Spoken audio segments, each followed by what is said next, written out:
Nous qui sommes à l'hôpital, nous voyons les cancers du col. Nous les voyons. Moi, je fais des cystoscopies toutes les semaines pour évaluer l'extension du cancer du col au niveau de la vessie. Je peux vous assurer que ce que l'on voit, c'est terrible. Quand tu vois une femme de la trentaine qui a un cancer du col qui a envahi le vagin, qui a envahi la paroi pelvienne, qui a envahi la vessie, ben écoutez, ça fait mal au cœur. Mais on n'a pas que ça. Il y a des cancers que nous guérissons. Il ne faut pas oublier. Nous avons des cancers au stade 1, nous avons des cancers au stade 2. Et nous les guérissons. Nous avons la curithérapie. Peut-être que vous n'êtes pas imprégné de ça, mais la curithérapie, ça fait des merveilles. Même pour les stades 3, la femme ne saigne plus. La femme n'a plus mal. Ça, c'est très important. Très, très important. C'est important d'avoir de la morphine. Et il y a des femmes que nous guérissons. Les stades 2, les stades 1, elles sont guéries de leur cancer. Elles continuent à vivre, à éduquer leurs enfants et à vivre normalement. Donc ça, c'est très important.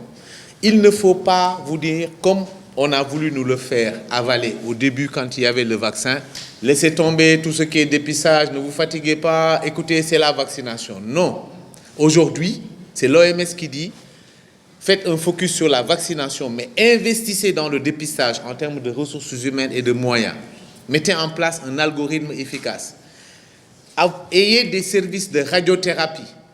Et il faut former des chirurgiens, des radiothérapeutes. Il faut former des spécialistes en soins palliatifs. Il faut avoir toute cette approche-là du point de vue politique. C'est très, très important. Il ne faut pas qu'on nous fasse comprendre que, écoutez, vous n'avez pas besoin d'avoir les moyens thérapeutiques ou ne mettez pas un plan national de dépistage organisé. Moi, je dis, il faut mettre en place un programme national de dépistage organisé pour détecter les lésions précancéreuses et les traiter. Je vous l'ai dit tantôt, c'est l'OMS qui le dit. Si on vaccine 100% des filles, je dis bien, 100% des filles dans tous les pays du monde, dans les 10 ans qui viennent, il va y avoir 28 millions de décès pour cancer du col dans les 40 ans. Donc, on ne peut pas dire uniquement la vaccination. Donc ça, je parle en termes de santé publique. Il faut que nos gouvernants sachent que, on l'a vu quand il y a la crise de la radiothérapie, qu'est-ce qu'on faisait? Combien de dizaines de millions nous avons dépensé pour le Maroc, pour évacuer ces femmes-là, ces pauvres femmes-là, pour aller se faire irradier au Maroc, parce qu'il y avait une panne du cobalt. Aujourd'hui, nous avons 3 accélérateurs linéaires dans le public, un accélérateur linéaire dans le privé. Il faut continuer.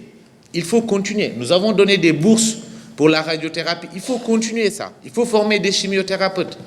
Et ce n'est pas seulement pour le cancer du sol, mais pour les autres cancers aussi.